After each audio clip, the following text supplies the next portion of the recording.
आपण हा आपल्या समोर बघत आहोत शुगर ग्रेडचा प्लॉट आहे. दत्ताभाऊ देसले यांचा प्लॉट आहे शुगर ग्रेड. तुम्ही बघू शकता याला किती उंची आहे.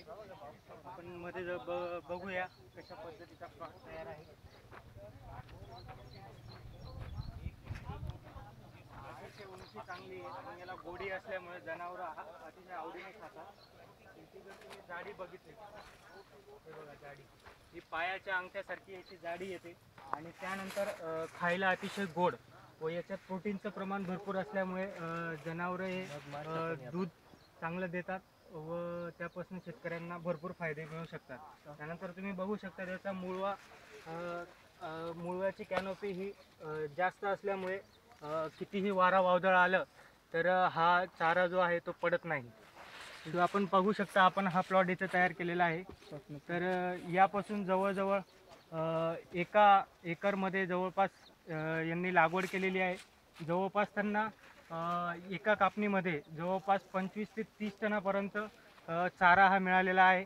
त्यानंतर तुम्ही बघू शकता इतर चारा जर तुम्ही घेतला तर त्यामध्ये त्याची जी पानं आहेत तर त्याला काटे असतात. तर या चाऱ्याला कोणत्याही प्रकारचा काटा नाही आहे. अतिशय मुलायम चारा आहे, त्यामुळे जनावरं हे आवडीने खातात. या पद्धतीचा प्लॉट आहे.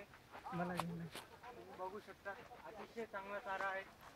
दुधासाठी जे जनावरं असतील त्यांच्यासाठी एकरी साधारणतः 4 किलो बियाणं लागतं.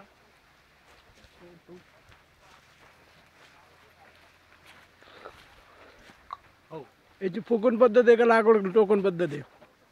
याची जी लागवड पद्धत आहे ती तुम्ही टोकन पद्धतीने करू शकता. त्यानंतर साधारणतः टोकन पद्धतीने लागवड केली तर एका एकरमध्ये 4 किलो बियाणं याचं लागतं. एका एकरामध्ये किती टन उत्पन्न येतं याचं चाऱ्याचं? ह्या चाऱ्याचं उत्पन्न आहे एका एकरमध्ये जवळपास 25 ते 30 टनापर्यंत आपण चांगल्या पद्धतीचा चारा घेऊ शकतो. किती कापणीचा चारा आहे? याच्या जवळपास 2 कापण्या होतात.